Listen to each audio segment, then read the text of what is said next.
یه پین پوینتر میخوام بهتون معرفی کنم از شرکت نوکتا ساخت کشور ترکیه.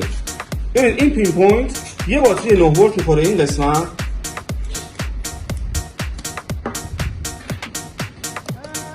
ببینید یه باتری 9 ولت میخوره که با این باتری 9 ولت به راحتی شما میتونید تا 20 ساعت کار مفید با این پین پوینت داشته باشید. در خود بسته میشه. این پین پوینت ضد آب و ضد ضربه است.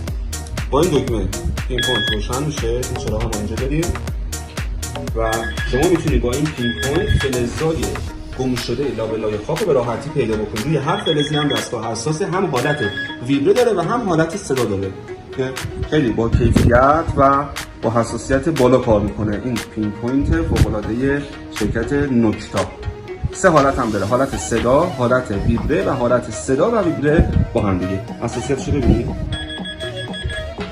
سکه